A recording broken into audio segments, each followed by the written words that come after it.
If you've ever labeled your child as explosive, strong-willed, sensitive, or angry, we have created a course that is here to support you. Our brand new anger course is now available for purchase. It's available right now. You're going to get 35 video lessons between 1 and 4 minutes long that are practical, insightful, useful, and based off of what real parents were asking us for when it comes to angry kids. It's available right now. It's brand new. We cannot wait to support you with this course. Head to the link in the show notes to grab it.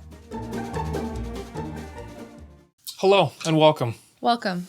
Jess, I'm going to take over this intro because if you do it, it's going to be another hour-long episode. Oh boy. So. Okay, here we go. Just the intro will be an hour long just the episode. Intro. Yeah. So this is part 2 of our 3-part series on... Our trilogy. Our trilogy, yes, thank you, of sensitive children. And in this episode, we really dove deeper into how parenting styles actually affect sensitive children. And then we explored some, I don't know what you call them, emotional dynamics and like why sensitive children are maybe more prone to rejection sensitivity. And we talked about the toughening up is not necessarily the answer, or it isn't the answer, and why. I don't know. There's a lot of different things we talked about in this episode too. I want to give one little teaser. Sure. In this episode, we did a role play where Scott was like a... Was that this? That was this part 2? episode. Oh, yeah. Where Scott was like a toxic masculinity dad, and I was his therapist, and we kind of went through to like help him see why toxic masculinity is not the answer. It was fascinating. Oh, that was the toughen up section. That was the toughen up section, and I just re-listened to it, and it was so good, and I was so happy that Scott finally agreed to do it. And we'll obviously, see. I might pull the plug, and we may just cancel this entire episode because of that. Well, we'll see. Okay. Well, if you're listening, then it's still there. So have a listen. Let us know what you think of the role play, and we'll see who's in charge. We know it's me. You'll have to let us know what you think, but I really liked this episode. I resonate with the rejection sensitivity part, and the entire episode was great and really practical and helpful. So let's get to it. One thing we should talk about, Jess.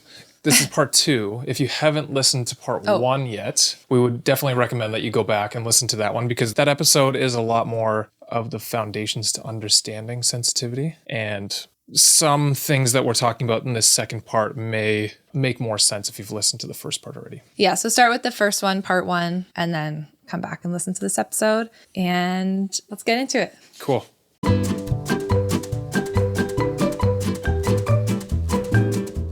Welcome to Robot Unicorn, hosted by my parents, Jess and Scott. I hope you enjoyed the episode. The research uses a metaphor that I'm sure you love. Hit me up with it. I know Orchid what it is already. and dandelion children. I do love. And a major 2016 meta-analysis confirmed that this isn't just a nice idea. It's like a real concept that can explain sensitive versus less sensitive children. Can you break down what this for better and for worse idea means for a parent raising an orchid child, and why this is such a game changer?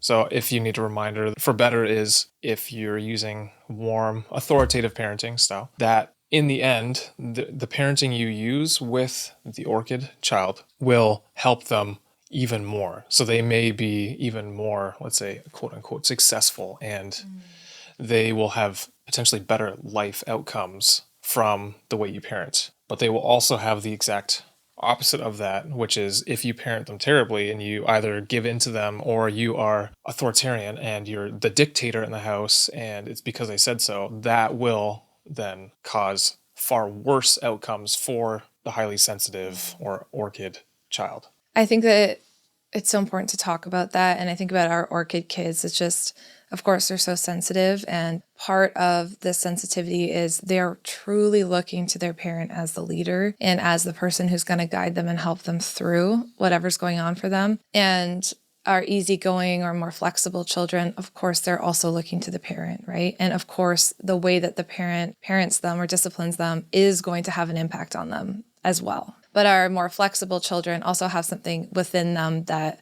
allows them to kind of cope with things not going well or more difficult things a little more internally, and they can handle maybe that a little bit better. Yeah, it doesn't affect them as much. And like a dandelion, they can grow essentially anywhere. Yeah, like a dandelion, they can kind of flourish in all sorts of environments. That's not to say that they can't flourish more with authoritative parenting, like we always talk about, right? Like that's still important. So don't just be like, oh, perfect, I have a flexible child, like we're good to go.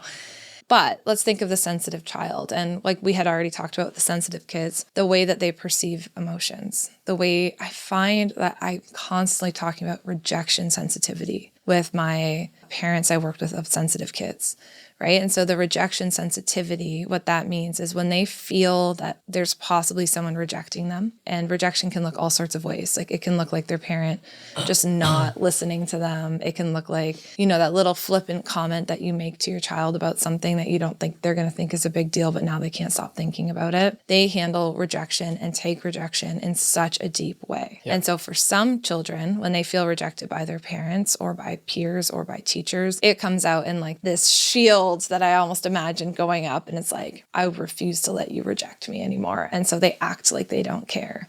They act like there's nothing that you could do or say that's going to hurt them. And these kids I find are the hardest for teachers, especially to handle, because they're like, I send them to the principal's office. I do this. I tell them they're not doing a good job. I tell them to respect their peers. They act like they don't care. But what we need to understand, and what I love to do as a therapist, is help to educate teachers and parents to be like, underneath this exterior is an inside story of a child who cares so much. And they have to pretend like they don't care, because if they could be vulnerable enough to say how much they actually care, that would be too hard, because they don't know that they can express those feelings, right? So it's easier to come off as if they don't care. And same for the way other children who internalize any possible rejection from their parents might go to being shut down, being like, okay, well then it's just best off if I'm alone in my room all the time. It's best off if I have my defenses so high that no one can hurt me, but they kind of retreat. So I think that the rejection piece of sensitive kids is huge, and we need to talk about that more often. And parents need to be very mindful of that when they're disciplining their kids. And this is where you said we can have the far worse outcomes. So you might, let's say you have a mild-tempered, flexible, easy child, and you say something like, hey, you should not have poured the milk like that, because now look, it's all over the counter and you have to clean it up. Yeah. Your easy, flexible child might be like, oh, yeah, probably shouldn't have done that.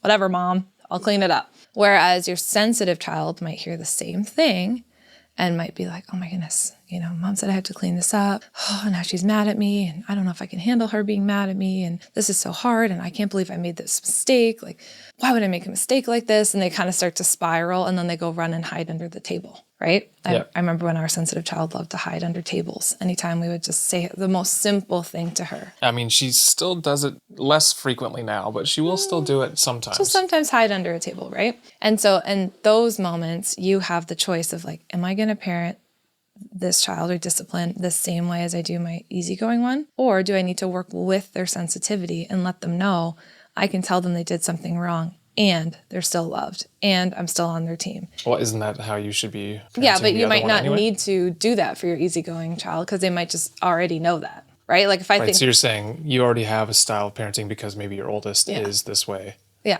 So you're not saying to change the way you parent each kid necessarily. But you might just notice you have to do some things different. If you have multiple kids and one of them is sensitive, with your sensitive child, you might go to the table that they're hiding under and sit next to them and be like, hey, just so you know, I'm on your team. I'm not mad at you. Sometimes we spill milk. That mistakes are just part of being human. That's okay.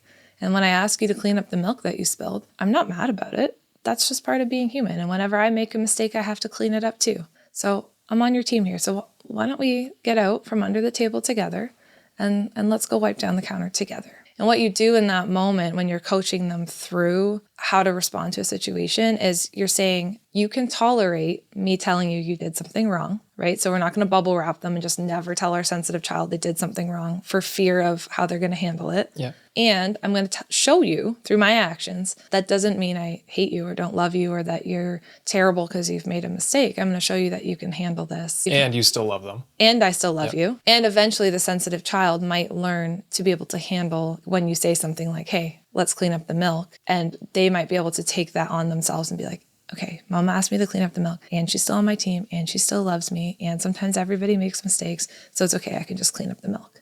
Right. Yeah.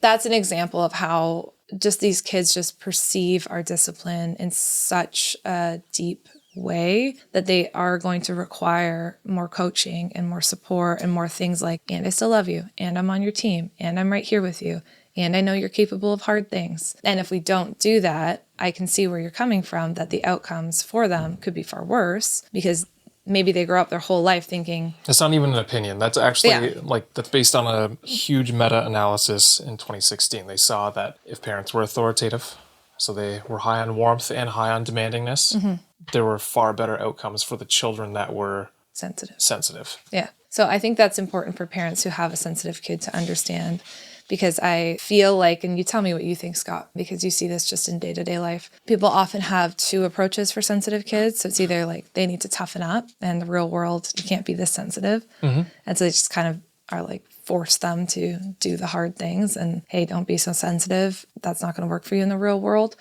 And then on the flip side, they see their child as sensitive. They see them as the orchid or the delicate flower. And they're like, so I must, be the glass case around this delicate flower so that nothing ever happens to them, because I don't think they could handle it if something went wrong. So authoritative parenting, which we're talking about, is the middle ground where you're still having expectations on them. You're still having structure, but you're doing it with so much warmth that they know that they can handle the hard things. I mean, yes, of course. And I mean, now I've been reading a lot of research on this too, because it's not just be the authoritative parent. It's not that. Like, there's other things that we'll get into later that help you kind of be that way, but there's some small strategies you can use to help your children, whether they're sensitive or not, but that will actually benefit them and help them learn to be able to use their sensitivity for even bigger and better things, for more creative endeavors. I just love, and we're going to get to this, but seeing sensitivity as a gift. I feel like when I learned that about myself, like, oh, Jess, the things that make you so sensitive that you've hated about yourself for so long are also a huge gift and something unique about you that sets you apart, Am I allowed to ask you a question? Or Sure. My question for you, well, a story and a question. Story, I clearly remember the day I was on a walk, actually, with our friend Claire, who, shout out Claire, we love you. And we both had babies, like our third baby and her baby were born at the exact same time, a couple weeks apart. And we were on a walk with our babies, and she was like asking about, what's it like to transition to 3? And I was like, honestly, the baby's not my issue. And that was the first time we had a conversation that I think it dawned on me. I was like, Claire, I think our second daughter is very sensitive, and I'm just starting to understand this now. And it's really helping me make sense of who she is and who she's been and why it's just so difficult. Like, she's just more difficult as a toddler. And I remember talking it over with her, and Claire has a lot of understanding on these subjects as well. And it was such, I almost just felt like crying to be like, man, I just haven't been seeing it. But when I looked back, I was like, she was everything we talk about. She was a loud baby. She was our hardest baby. And she rolled over. I think I have a video of her at 2 weeks old being able to, you put her on her back and she could roll over. And then you put her back on her back and roll over again. And she was just always go, go, go. Her meltdowns. Yelling. Our oldest had meltdowns, but these meltdowns were just far beyond what we ever dealt with our oldest. And so I think in that moment with Claire, it just clicked for me. And then I came home and I parented her so much differently once I understood that. But I was going to ask you about those early days when we were just in the throes of those huge explosive meltdowns and not wanting to wear socks, not wanting to wear underwear, not wanting to wear pants. Nothing we could do seemed right. Sticking her foot in a bag of bread one time when she was mad just because she liked the way the bread felt on her foot. Oh, I don't think she understood what she was doing. No, I don't think she understood, but I think it was a sensory thing. And I remember at first, and you correct me if I'm wrong, you being more triggered by that for her. From her. From her. Well, yeah. I mean, again, you're talking about a situation with so many variables that are changed from now, because we were also, we had a new baby. Yeah. But we were also moving from our team working out of our house to we had all these things going working out of an office that I had to renovate myself, within a few weeks of us having the baby, and me having to spend every night there and trying to do all that while during the day also working and making sure kids were going to school and everything. It was. But so I think yes, of course, it was triggering, if you want to use that word.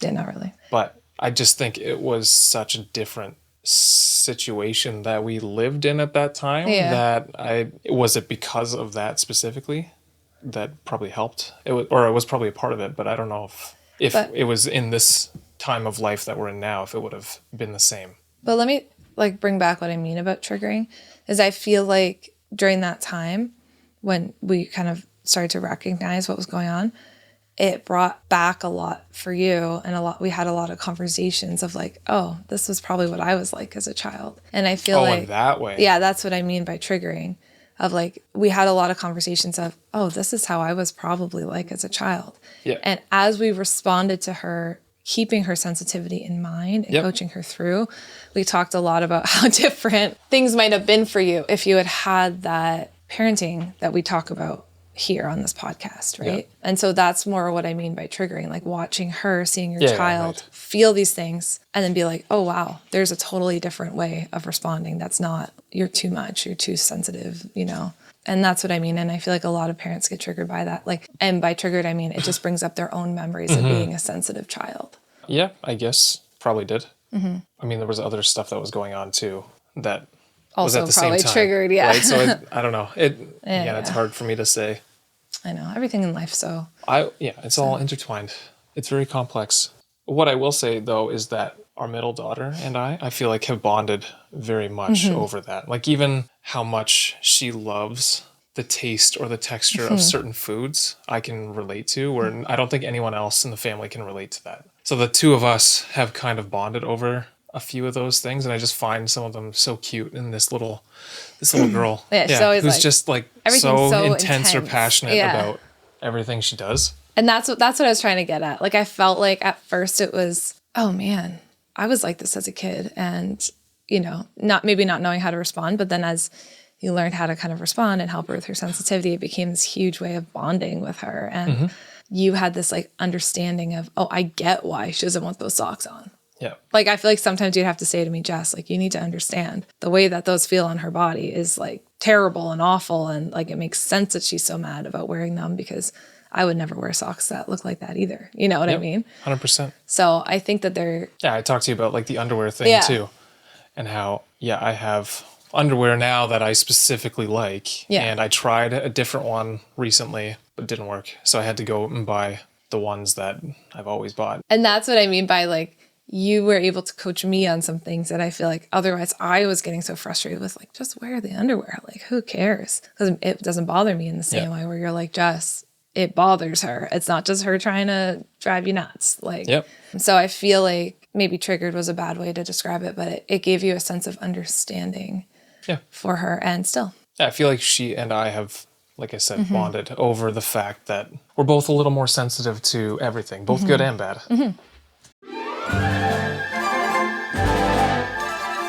Friends, we have exciting news. The Anger course is now available. This course was created for parents of kids who would be labeled as angry, strong-willed, sensitive, or explosive. It's meant for kids ages 3 to 9 years old. Inside the course, you're going to find 35 video lessons, all between 1 and 4 minutes long, really easy to digest, covering everything from your triggers, how you view anger, of course, your childhood experiences, to what anger is and why it presents the way it does, and how even sensitivity plays into it. And then you'll finish it off with some scenarios and really practical tools. The whole thing's only an hour and a half long because we know you're busy. We can't wait to support you. Head to the link in the show notes to grab the Anger course right now.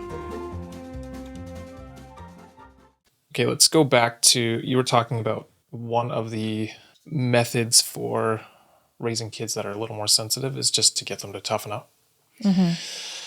And there's definitely, I think, that persistent myth that sensitive kids need to be toughened up to prepare them for the real world.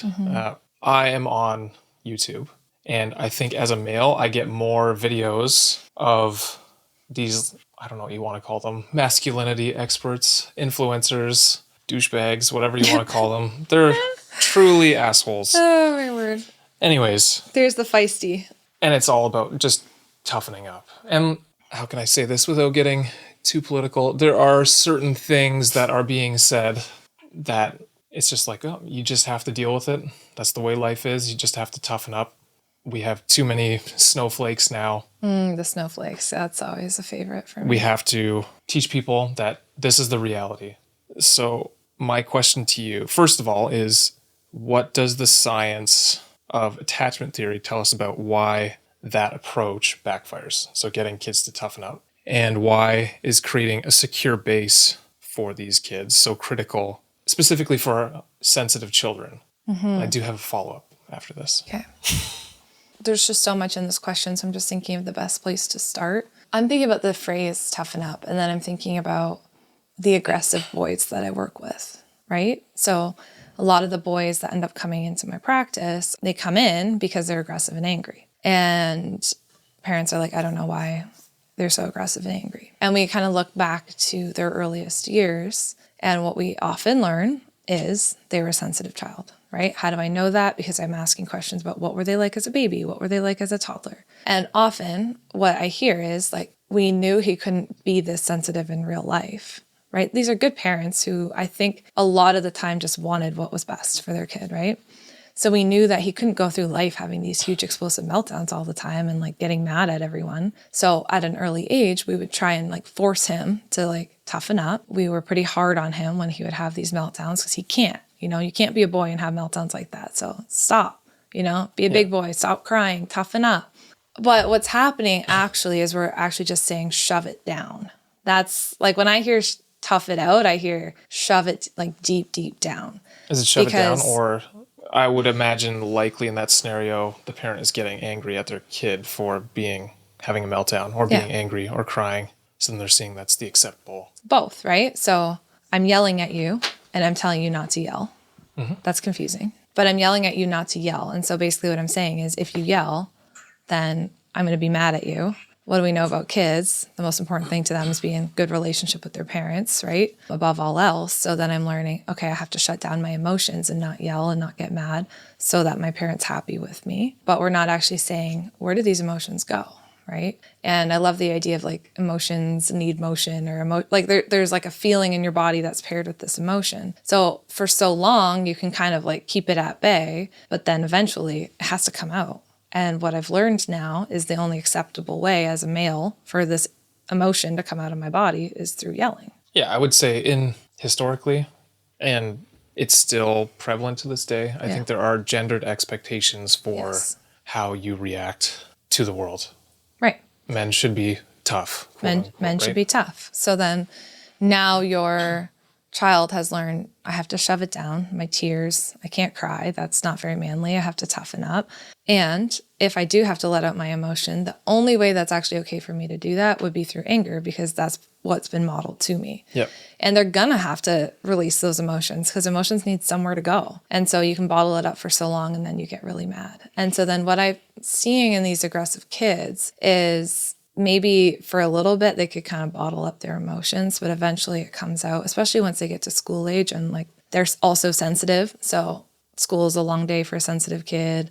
A lot of things can happen that can make you feel rejection. Your friend says something, you take it really deep and personal, as we were talking about. These sensitive boys, they take things very personally, but they would never tell because they have to be tough, right? They tell me, finally, when we get to therapy and we get to talking about these things. And that's often the first time that they've actually shared something like that. So it comes out in anger and aggression. And then that feels like too much for them, right? Then they start getting in trouble. They're very sensitive to getting in trouble. So now they also feel like no one loves me. And what I imagine is just like guards going up, up, up, like defenses, right? And then I think the worst state that we get to, that's the most difficult to come back from for kids, is like the I don't care, where they basically appear like apathetic, like they just don't care about anything. Like that is a child that's just so highly defended, like so far away from feeling vulnerable with their emotions.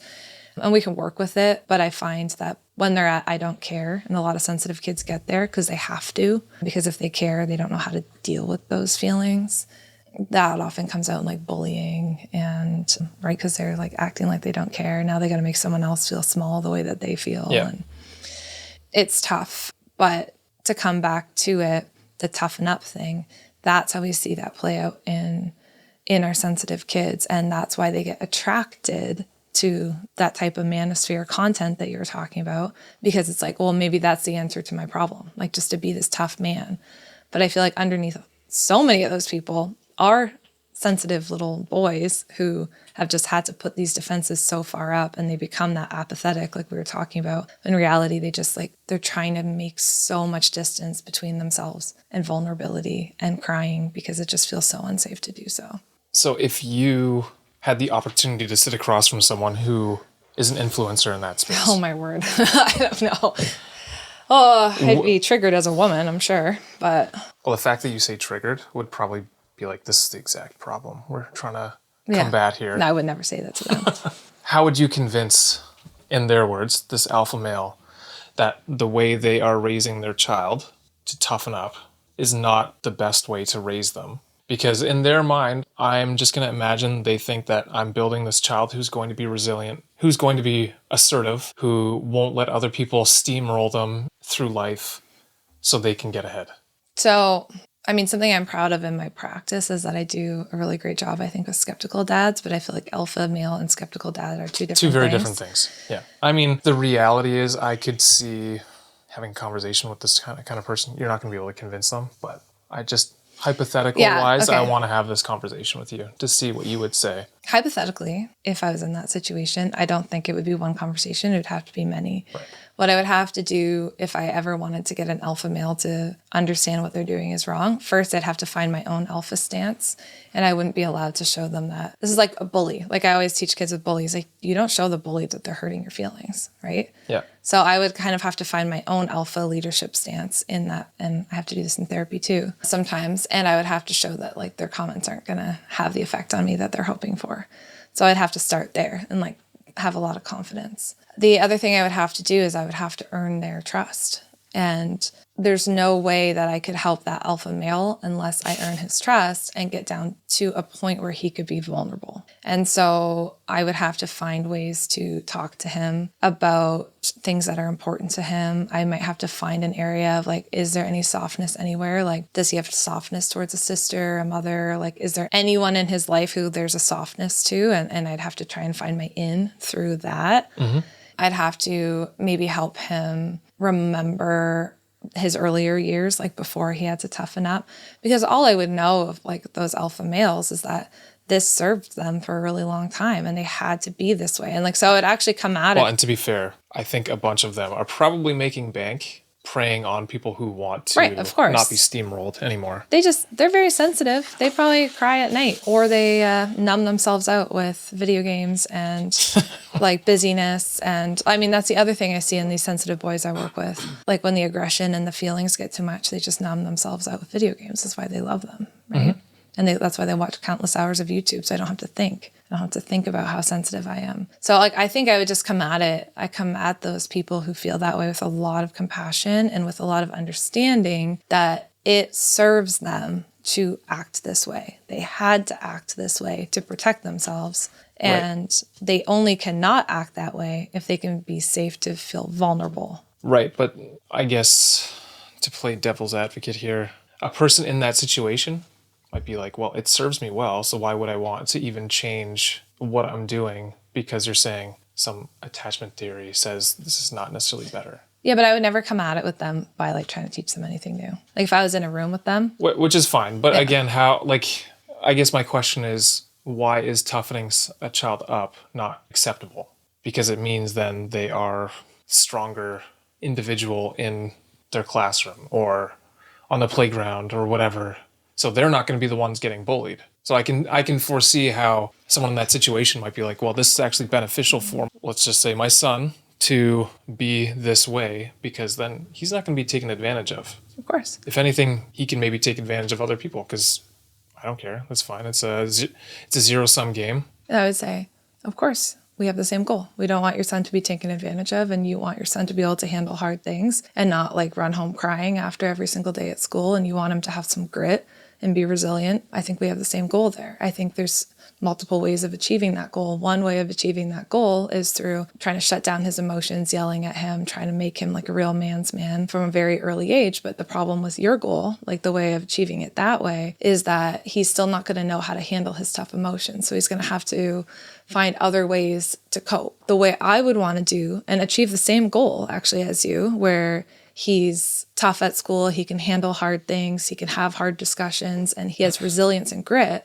I would just want to handle that a different way, where from a very early age, I'm actually teaching him how to tolerate discomfort, how to cope with difficult emotions, how to actually regulate his own emotions so that when he's at school and someone's yelling at him, he can understand that that's that other person's feelings. He doesn't have to take that on for himself, and he can feel secure enough in himself to stand up for himself and stand up for others. So I actually would say, like, I totally understand your goal. I think we're actually moving towards the same place. There's just two ways of doing it. One way is going to be more effective for your son long-term. The other one could have some long-term negative effects that I don't think is what you're looking for. But don't you think sometimes life involves getting into a fist fight just to work something out? What do you think the benefit of a fist fight is? You are able to get into an argument with someone and be able to just fight each other. And then by the time it's done, it's over. And if you've won, they're not going to mess with you again. And that situation is over. Right. So I think in one hand, you're talking about you want your son to be able to handle the real world and the tough things that happen in the real world. And then in the other way, you're like, I think my son should be able to just have a fist fight and just move on. So which is a real world situation. Right. Which is a real world situation maybe for a child. But do you want him to still be having a fist fight when he's a man? Like, what happens when a man has a fist fight or a teenager has a fist fight as a way to handle conflict? Like, does that feel like a long-term kind of real world? If it's necessary, sure. Right. So if it's necessary to have a fist fight. I guess I understand your point. I guess what you're trying to say is sometimes in the real world you have to have a fist fight. But I guess what I'm trying to say is that the best way to handle conflict in the real world? And is that a solution that you want your son to be using long-term? Right. So every time he disagrees with someone, what if he disagrees with his boss one day? Do you want him to get in a fist fight with his boss or with his coworker? No, of course, that's a different situation. But he should be able to tell his boss, assert what he thinks is right, and be able to tell his boss that. Right, for sure. He should definitely be able to state how he feels and feel like he can do so confidently. I want that for your son too. But what I want for your son is something that's going to help him long term. And what I worry about with your approach of like, sometimes you just need to get in a fist fight and move on. It's like, okay, maybe your son moves on. Maybe you move on if you're in a fist fight, but that doesn't mean the rest of the people around him move on as well. And what we know about people and what I want for your son also is to be someone who's respected and who people, see as someone that they want to be around and a leader and whose opinion they respect. And I know for a lot of people, a lot of men that I talk to, if they see someone who's constantly just in a fight, fist fighting with someone, their level of respect for that person goes down, and maybe they're less likely to actually want to hear what they have to say. And so if you want your son to be in a position of leadership somewhere where he's respected and people want to look up to him and hear what he has to say, I don't know if that's going to be your best strategy for him long term. Nice. Okay. Yeah. I think we can stop. I could have gone in a few different directions, but... So that's how I'd handle those conversations. Nice. You like that role play? No. You've wanted to do role play forever. I was going to say something partway through and I'm like, no, we're doing it. We're doing it. We're in the role play. Yeah. I figured you'd like that because when I was going through these questions, it's like that's immediately because I'm on YouTube, I get these little shorts or ads that I see these guys in these alpha boot camps. Yeah. Alpha male boot camps. And I just think it's ridiculous. Anyways. But that's how I'd respond. Like, it's not like, no, you're wrong. Da, da, da. We're actually we have the same goal here. It's just, there's multiple ways of getting around it. So hopefully people don't, first of all, we don't have a son. So this was a fake This is a fake conversation. We don't have a son. That was not Scott. Yeah, let's take that out of context. Then the whole internet's going to be like, who's this douchebag? Yeah, I know, exactly.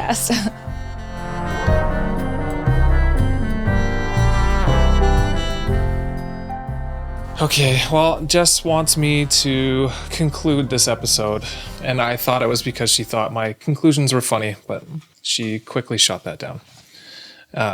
We know he's not funny. No, right. That's why you're always laughing. It's because I'm not funny. We hope you enjoyed this episode, first of all. Thank you so much for listening. Hopefully, you will continue to listen after I did that most ridiculous role play. Hopefully no one takes a sound bite of it. Just of you doing the role play and circulates that around the internet. Yeah, that would be good. That would be cancelable. Mm-hmm. Oh, maybe. Yeah. If they just took your soundbite and pretended like it was you saying it, Hey, there's some gotcha journalism right there. there's an idea Do for that. people. Yeah. If you really dislike me. You'll do that. Yeah. Yeah. Perfect. Okay, well, thank you for listening. We'll be back next week with part 3 of this 3-part series. We're finally finishing it, Jess. Yes. And part 3 is my favorite part, I think, of all. Oh. It is just all extremely practical. And I think it just brings the whole series together really well. So I hope people do come back for the 3rd part, and we'll talk next week. Nice. Okay, see you then. Hey friends, thank you so much for listening to today's episode. We are glad that you are here. If you enjoyed today's episode and found it interesting, we'd really appreciate it if you'd leave a rating and a review. Scott and I actually sit down together and read them all. A 5-star rating helps us share our podcast and get these important messages out there.